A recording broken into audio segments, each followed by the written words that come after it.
Começa agora o programa Conexão Pastoral Universitária, aqui na Rádio Web UFN.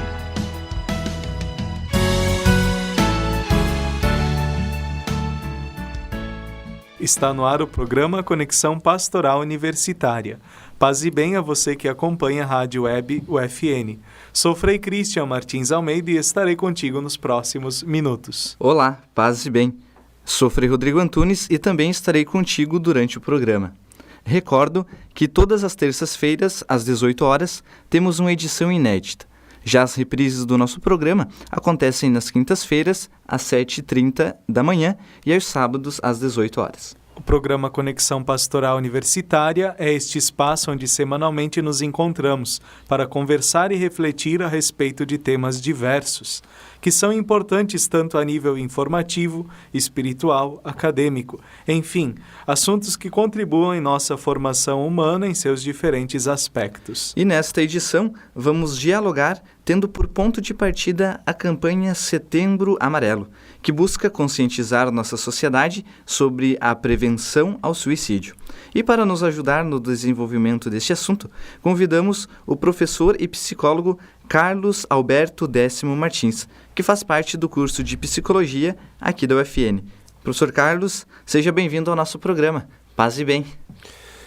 Bem, inicialmente quero agradecer o convite, obrigado, e saudar a todos os ouvintes, todo o pessoal que está nos ouvindo, e desejamos realmente que esse programa de hoje nós consigamos prestar aqui uma ajuda e esclarecer algumas dúvidas com relação a temas tão atuais, relevantes e importantes como depressão, suicídio, enfim.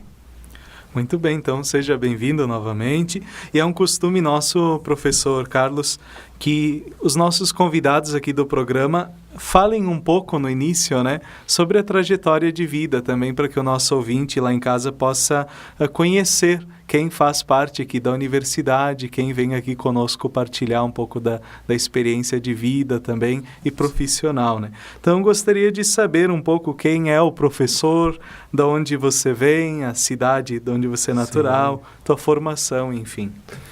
Bem, eu sou natural de Santiago aqui no Rio Grande do Sul, né, uma cidade próxima daqui, e fiz a minha graduação em Porto Alegre, na Pontifícia Universidade Católica, na PUC. Fiz também especialização em mestrado aqui na UFSM, na Ciência e Desenvolvimento Humano, na Ciência do Movimento Humano, e também o mestrado em Educação.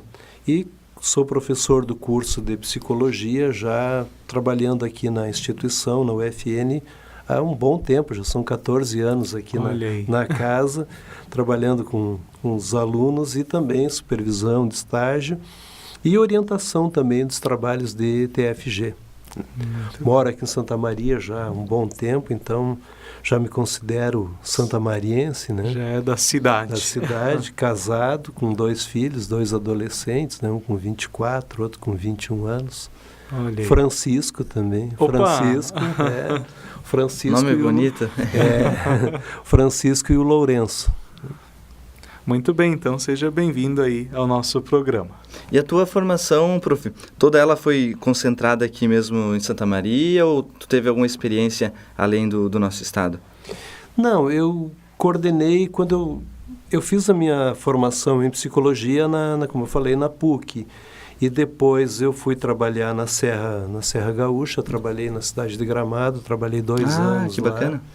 Trabalhei com escola especial, na educação especial. Uhum. Depois eu vim para Santa Maria e aqui eu participei muito tempo da Ordem dos Guanelianos, do São Luís Guanela, e coordenava a equipe pedagógica da congregação. Então, nós realizávamos vários cursos também fora aqui do Rio Grande do Sul, em Brasília, no Rio de Janeiro, e outros locais também onde a gente... Aqui no estado, em Capão da Canoa, em Carazinho, Porto Alegre e aqui em Santa Maria. Uhum. Então, também tinha uma visão também da pedagogia guaneliana também. Uhum. Bacana, olha. As irmãs têm a escola aqui também, acho, né, em Santa Maria. Tem a escola da Divina Providência. Isso. E o Lar das Vovozinhas também, que são as irmãs guanelianas que participam, né? Isso, perfeito. Que bacana, por meio também daquilo que tu foi aprendendo ao longo da tua formação, também pôde visitar outros lugares e levar também um bom aprendizado e conhecimentos que com certeza ajudaram na vida de muitas pessoas, né? Sim, eu também trabalhei um tempo na clínica da Brigada Militar, do IBCM, que é a Instituição Beneficente Coronel Massot. E essas experiências que eu tive tanto na clínica da Brigada, quanto do IBCM, quanto que foram um bom tempo, foram 12 anos lá na clínica, e eu fiquei 12 anos na Instituição Cidade dos Meninos, também concomitantes, né? Então, foi uma experiência muito rica, essa aprendizagem é que eu trago muito para a sala de aula, porque mostrando o trabalho do psicólogo, porque a gente na instituição como a Cidade dos Meninos, a gente fazia um trabalho junto com a comunidade próxima ali, também tinham vários alunos que não moravam aqui perto, então nós íamos em vários bairros na periferia de Santa Maria, visitando famílias, enfim, e é uma experiência que eu procurei trazer e trago, e seguidamente estou... Inclusive hoje de manhã até comentei sobre uma experiência que eu tive lá no Rio de Janeiro, né, quando a gente foi trabalhar com uma escola que presta uma atividade lá no bairro de Anchieta, no Rio de Janeiro. Então, relatando toda essa experiência, e os alunos gostam, porque eles veem um outro mundo fora, além da sala de aula, né?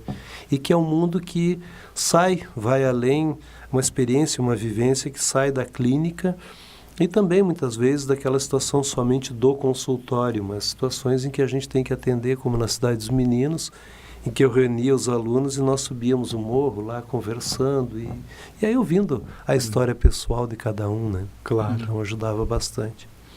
Que bacana, prof. E interessante a gente conhecer também um pouquinho da história de cada profissional que faz parte da nossa instituição. Então, muito obrigado pela presença. E, continuando aqui a nossa conversa, introduzindo a nossa temática, eu queria que tu comentasse um pouco sobre a importância do Setembro Amarelo, né? Esse tempo específico que é dedicado aqui em nosso país, para se pensar um pouco essa problemática da depressão e também como que isso afeta as nossas relações e a nossa vida, né? Então, como que tu poderia perceber e trabalhar um pouquinho essa questão? E também como buscar fazer um link entre a depressão e o suicídio, né? A relação entre elas. Então, passo a palavra para ti. Eu acho muito importante que haja esse debate sobre o Setembro Amarelo, e é importante que tenham espaços como esse aqui para que sejam discutidos não somente as prováveis causas da depressão, mas também as alternativas, os tratamentos, né? O que se pode fazer, todas as possibilidades de tratamento e principalmente, até mesmo antes do tratamento, a prevenção. É muito importante que se trabalhe essa questão da prevenção. Bom, com relação ao setembro, eu vejo que, como estava falando, o mês é importante, mas essa é uma discussão, é um tema, suicídio é um tema que tem que ser debatido o ano todo. É atemporal, né? Ele acontece, né, durante todo o ano. Claro que existe o mês mais para destacar, para chamar a atenção. Mas a importância desse debate que ele aconteça, eu até não diria semanalmente, mas diariamente, em todos os espaços, tem que ser conversado. Com relação ao suicídio e depressão, existe uma relação muito próxima entre suicídio e depressão. Mas eu acho que algo muito importante tem que ser esclarecido, que não é somente a depressão que leva ao suicídio. Às vezes a gente vê, até eu tenho acompanhado, muitas vezes algumas pessoas postam no Facebook, nas redes sociais, que não existe suicídio, existe depressão. Eu diria que existe essa relação, mas que não está restrito somente à depressão. Tem outros transtornos que também levam à depressão, como alguns transtornos de personalidade também podem levar à depressão. Então não dá para restringir somente à depressão. A outra questão é que a depressão tem vários níveis também. Quando nós falamos numa depressão leve, o risco do suicídio, de pensar ou uma ideação suicida, é menor. E muitas vezes a pessoa consegue também, às vezes até sem uma ajuda profissional, ou conversando, dialogando com alguém, às vezes até ela consegue resolver sair da situação de uma depressão quando a depressão for leve. Quando ela é moderada, muitas vezes já há uma necessidade, sim, de uma ajuda profissional. Claro, a ajuda profissional, ela sempre é importante, ela sempre ajuda. O atendimento com psicólogo, com psiquiatra, com alguém da área da saúde é muito importante. Mas muitas vezes na depressão moderada, a pessoa pode não ter ainda um pensamento suicida, uma ideação suicida, mas pode já começar a pensar em suicídio. E na depressão grave, nós temos um risco muito aumentado da ideia do suicídio. E há que também destacar, então, que nós teríamos que ficar muito atentos quando a pessoa está muito deprimida, ou quando há também uma desesperança, que a desesperança muitas vezes é considerado também como uma situação mais grave da depressão, a pessoa pode realmente pensar em suicídio. Então, quando a pessoa está muito desesperançosa, o suicídio passa a ser visto como uma saída, né? Claro, pela pessoa que está passando por essa situação. Então, alguém muito desesperançoso, ele pode não estar tão deprimido, mas está desesperançoso. E aí o suicídio também pode ser uma alternativa que ele enxerga, né? Então tem que ter bastante cuidado com relação a isso. Mas deixar bem claro que não é... Existe sim a relação entre suicídio e depressão, mas não é a única causa, tá? E também a pessoa pode ter ideação suicida. A pessoa tem uma ideação também não significa dizer que ela vai cometer o suicídio, né? Porque existe a ideação, existe a tentativa e realmente o suicídio, infelizmente, suicídio de fato, né? Prof, nesse sentido que tu fala assim, de níveis de depressão, me veio agora em mente que parece que, não sei se depende do nível, depende da consciência de cada um, mas me parece que muitas vezes as pessoas que possuem depressão, para elas não têm. E parece que existe uma negação quando alguém, por exemplo, num diálogo. Isso até, trazendo um pouco na minha família, já aconteceu isso. Então, por que será que existe essa negação? De dizer que alguém percebe, algum conhecido percebe, que a pessoa tem traços, tem sinais, mas ela parece que busca encobrir isso. Nós temos que pensar também, nós vivemos uma sociedade em que se valoriza muito o que é perfeito, o que é bonito, o que é correto, né? E aí a gente vai entrar numa discussão o que é bonito, o que é correto, o que é certo, né? Mas existe se nós formos ver hoje, a gente vê, e as redes sociais têm um valor imenso, nos ajudam em muitos aspectos, mas a rede social também, em algumas situações, passa uma ideia de que todos nós temos que ser felizes, né? E também não ser feliz é algo como se a felicidade fosse algo linear, né? Que a gente acorda feliz e vai dormir de noite feliz, né? A gente oscila, a gente tem momentos de tristeza, e a tristeza também é fundamental muitas vezes na vida da gente. Mas a gente está vivendo num mundo em que tem que ser perfeito, maravilhoso. Então, muitas vezes admitir que está deprimido também pode não ser visto com um olhar muito agradável, quer dizer, a pessoa está se deprimindo, está deprimida, então há uma negação da depressão, né? Pode ser um dos fatores. A outra questão é a própria negação mesmo, como um mecanismo de defesa que a pessoa utiliza. Não, eu não estou legal, mas não estou deprimido, quando na realidade já apresenta sintomas de depressão, né? Então, é um recurso que a pessoa utiliza para se proteger, porque ela sabe, muitas vezes, inconscientemente, que a depressão é algo bastante grave, né? Bastante pesado, enfim. E aí ela nega, que é uma forma de dizer, não, eu não estou precisando de ajuda, né? E, às vezes, também entra numa questão da subjetividade. Tem pessoas que sabem que tem algumas patologias em que vão precisar de uma ajuda profissional. E é difícil para essas pessoas aceitarem uma ajuda, né? Acham que conseguem resolver seus problemas, né? E nem sempre se consegue, né? Às vezes a gente precisa de uma ajuda do outro.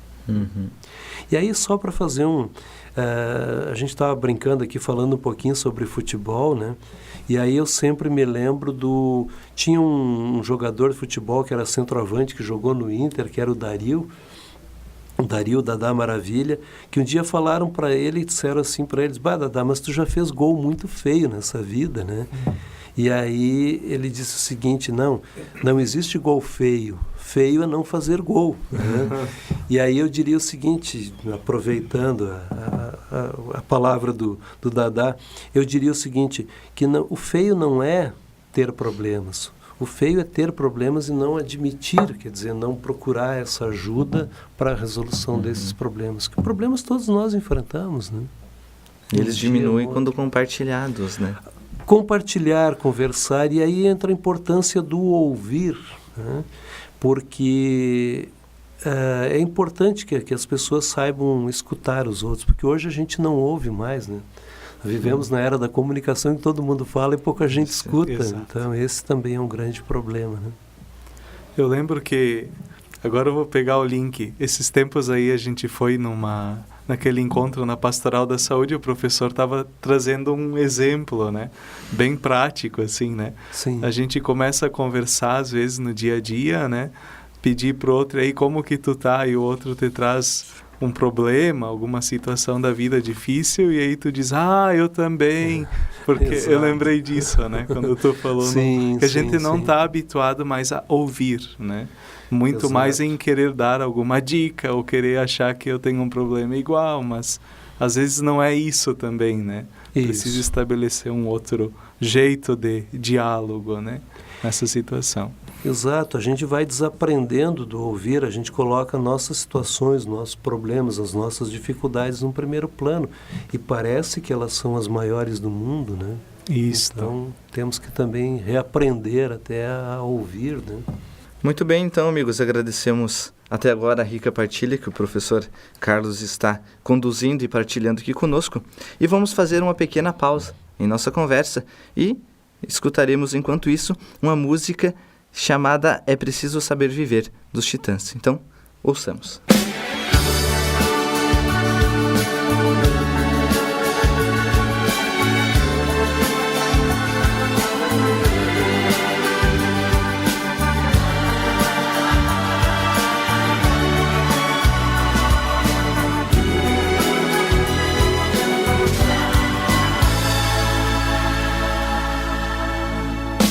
Quem espera que a vida seja feita de ilusão pode até ficar maluco ou morrer na solidão.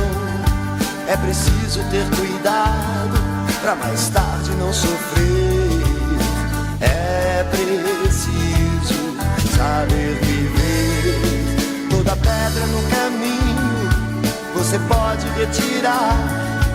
Numa flor que tem espinho você pode se arranhar.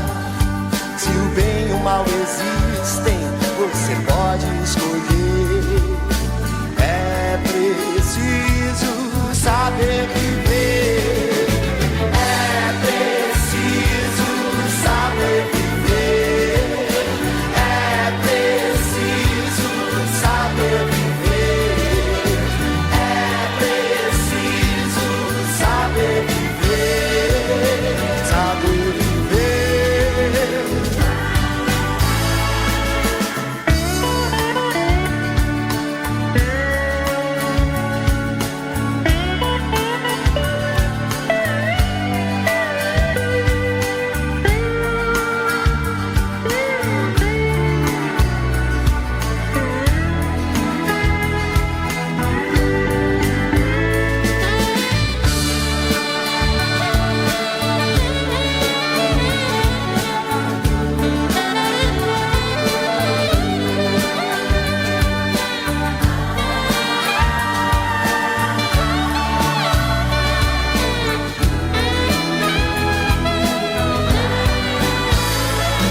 Quem espera que a vida seja feita de ilusão pode até ficar maluco ou morrer na solidão.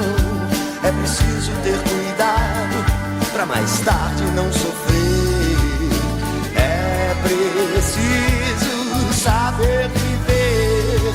Toda pedra no caminho você pode retirar. Numa flor que tem espinho você pode se arranhar. Se o bem e o mal existem, você pode escolher. É preciso saber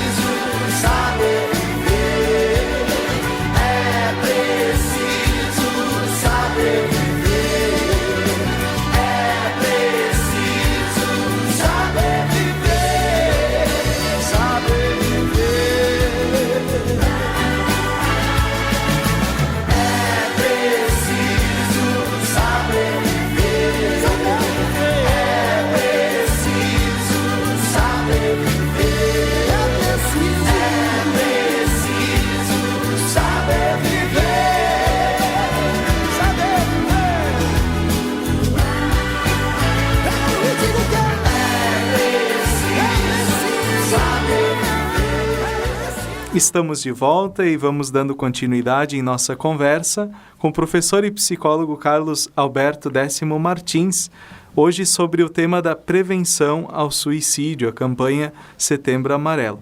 E antes da próxima pergunta, um pouco também para contextualizar ela, gostaria de trazer alguns dados referente a essa problemática hoje do suicídio, e os dados foram tirados do site oficial da campanha Setembro Amarelo. Lá diz assim que hoje 32 brasileiros se suicidam diariamente e no mundo ocorre uma morte a cada 40 segundos, Então, aproximadamente 1 milhão de pessoas se matam, se tiram a vida a cada ano, e 9 em cada 10 mortes por suicídio podem ser evitadas. Tem esses dados aí no site da campanha, Então, tendo em vista, um pouco desses dados, essa situação toda, professor Carlos, gostaria que você partilhasse um pouco como é possível a gente prevenir, No início do programa aí tu já vinha trazendo isso, que mais importante do que o tratamento, isso é importante, é fundamental. Sim, mas hoje dialogarmos também uma prevenção, prever antes de acontecer, um pouco por aí. Algumas dicas, alguma coisa que também a gente possa contribuir nessa campanha de prevenção, Sim. Poderíamos pensar no macro e depois falar um pouquinho sobre o micro, Ou seja, existem algumas ações que às vezes podem ser realizadas e que contribuiriam, ajudariam muito. Tu já trouxeste, a questão, Frei, quando tu fala a questão de hoje nós reaprendermos a ouvir, porque hoje nós vivemos num paradoxo. Nós vivemos na era da comunicação, mas a comunicação nunca foi tão difícil quanto agora. Nós temos os nossos equipamentos, um aparelho celular em que a gente sabe, através desse aparelho, nós conseguimos saber o que está acontecendo do outro lado do mundo, e um amigo nosso que esteja lá na China, na Índia, nos Estados Unidos, em questão de segundos, nós já sabemos como é que estão, como é que está a vida, Mas é uma relação que ela acaba também se tornando um pouco superficial. Então, nós temos que reaprender a dialogar, reaprender a ouvir.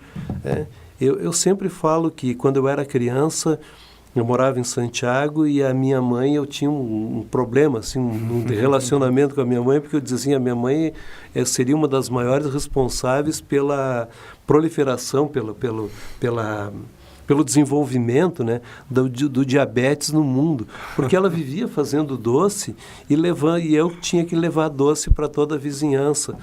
Passava um tempo, os vizinhos traziam aquela embalagem com outro doce ou com alguma coisa que eles tinham feito. Depois de adulto, já mais velho, eu fui entender que realmente a questão não era o doce. A questão era uma forma de se relacionar com a vizinhança, era uma forma de trocas, era uma forma... Então, quando eu levava o doce e a vizinha vinha trazer o potezinho, o pires de volta, naquele momento era um momento de confraternização, era um momento de conversa, de saber como é que estavam, as pessoas se olhavam nos olhos, apertavam as mãos, e existia uma relação de ajuda, a gente sabia quem estava doente, sabia quem estava precisando de uma ajuda, e essa ajuda ela acabava acontecendo. Então, esse tipo de... A depressão, ela existia, como sempre existiu, mas era num índice, se nós formos avaliar, muito menor, os dados muito menores do que tu acabaste de ler. Então, nós tínhamos uma vida muito mais voltada ao entendimento, a uma fraternidade maior. Outras questões que eu vejo assim, são políticas que valorizem, por exemplo, a questão de renda, trabalho, emprego. Isso é fundamental também para que as pessoas não se desesperem. Também é fundamental.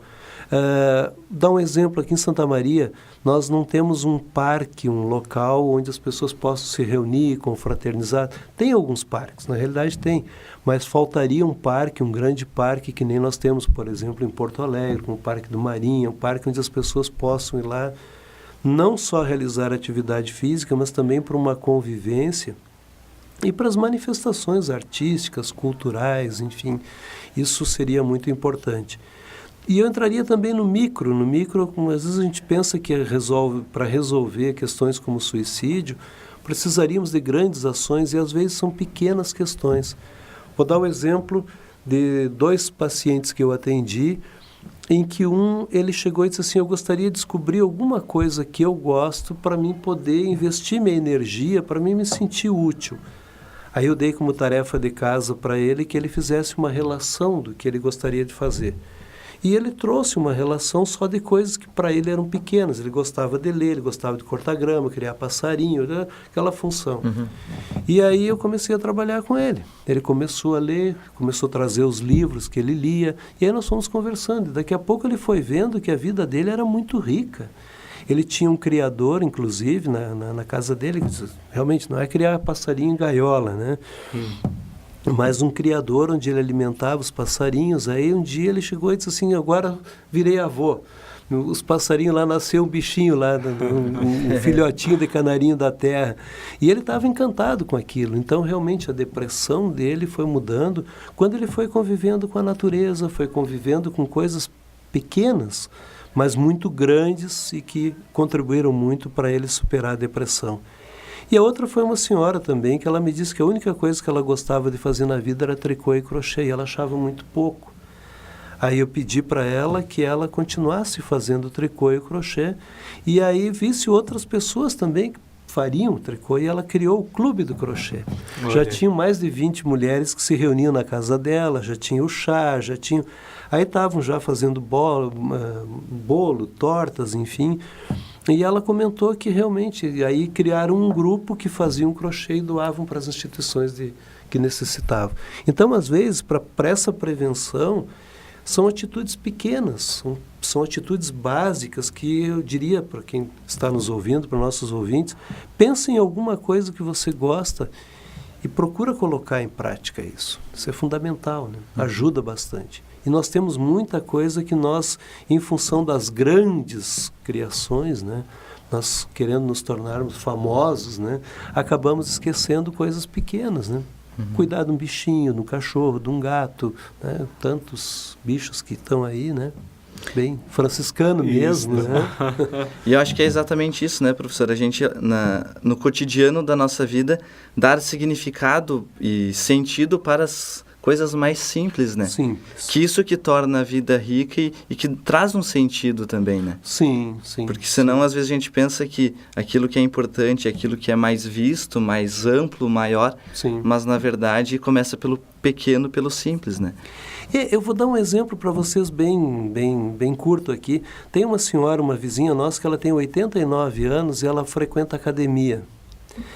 E ela passa todos os dias não, são 3 dias por semana que ela vai na academia, ela passa lá na frente de casa e sempre quando eu mais ou menos sabendo o horário que ela cruza, eu estou ali, cumprimento ela.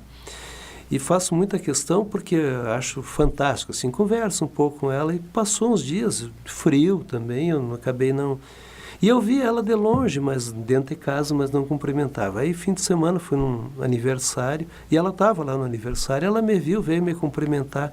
Eu estava muito preocupado com o senhor, porque eu não tinha lhe visto, faz umas 2 semanas que eu não conversava com o senhor. Será que ele adoeceu, né? Sim. Aí eu fiquei pensando, ela com 89 anos, preocupado com a minha doença, né? Então, assim, vejam como são coisas simples. Eu me dei conta de como a gente também é importante na vida das pessoas, porque para ela, com 89 anos, conversar comigo, alguém que dava atenção, que dá atenção para ela, é algo fundamental. Então, muitas vezes a gente pode também ajudar as pessoas ouvindo, conversando, trocando uma ideia, respeitando, claro, a ideia das pessoas, né? Mas nessa troca ajuda bastante. Muito bem.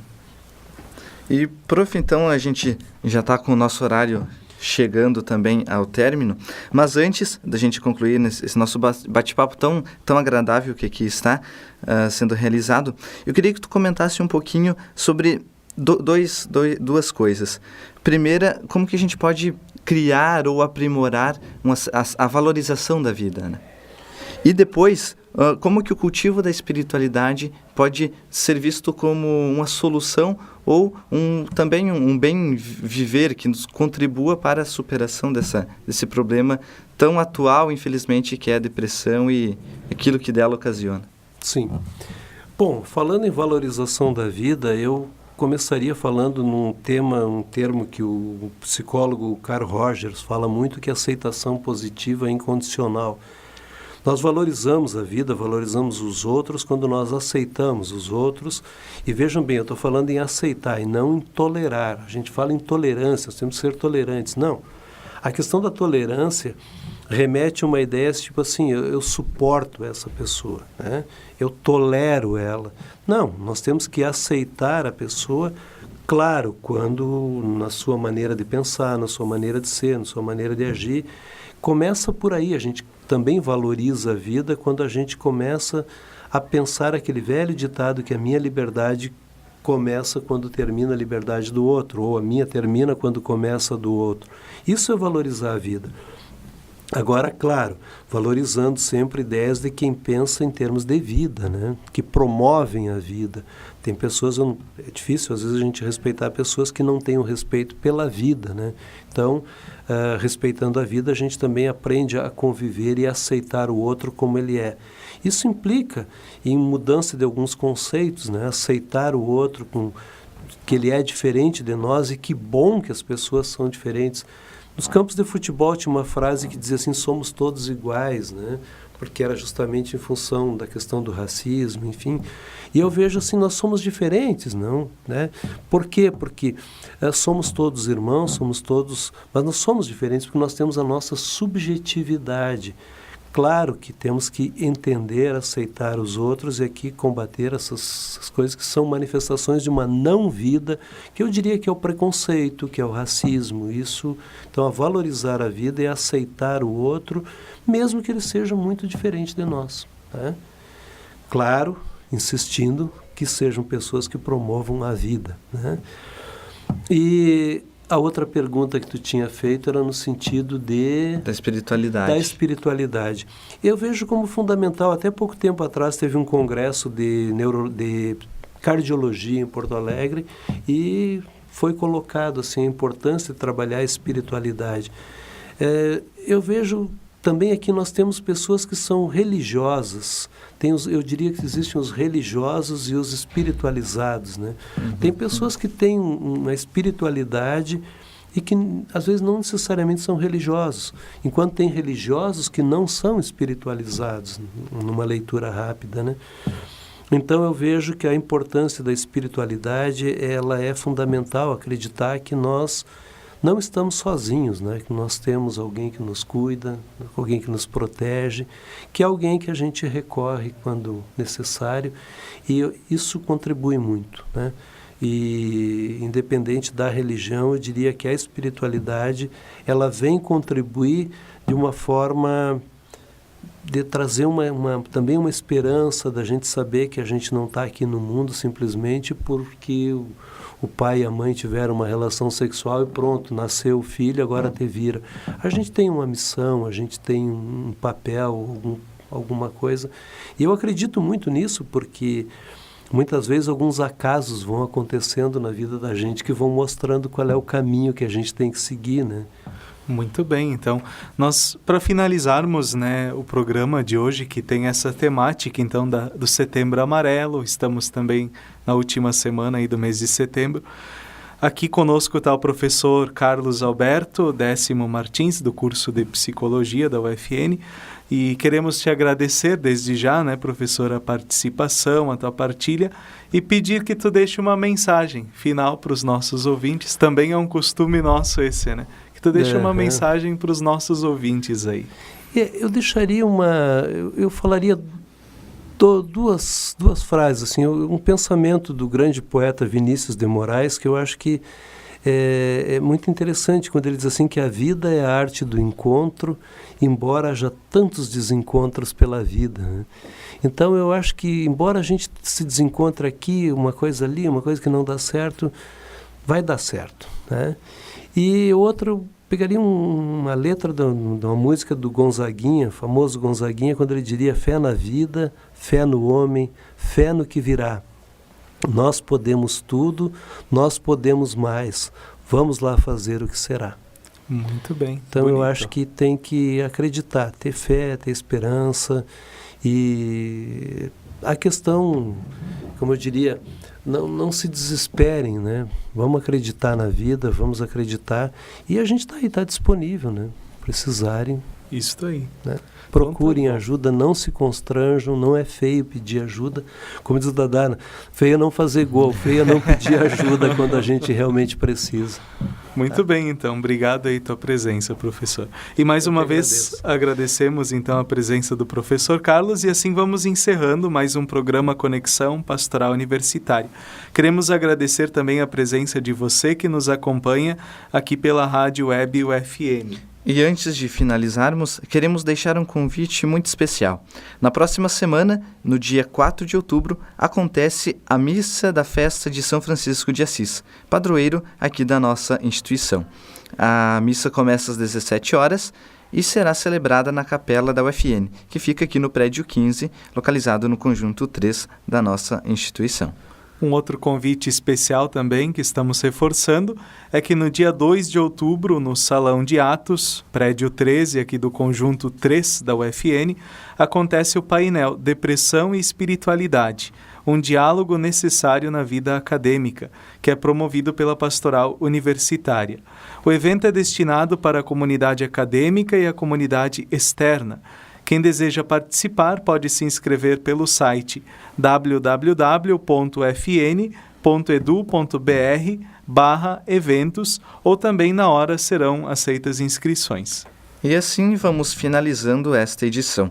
Fica o convite para quem quiser nos enviar sugestões de pauta, dúvidas, curiosidades, é só entrar em contato conosco. Você pode acompanhar os trabalhos da Pastoral Universitária UFN pelos perfis no Facebook e no Instagram. E não se preocupe se você perdeu o programa aqui pela Rádio Web. Basta acessar o canal Pastoral Universitária UFN no YouTube, que por lá você também pode conferir todas as edições já gravadas. Este programa teve produção e apresentação do Frei Cristian Martins Almeida e do Frei Rodrigo Antunes. Na Central Técnica, Alan Carrion, Clenilson de Oliveira, e na supervisão a jornalista e professora Carla Torres. A você, ouvinte, desejamos dias repletos de cuidado com a vida. Fraterno abraço e até a próxima edição. Paz e bem.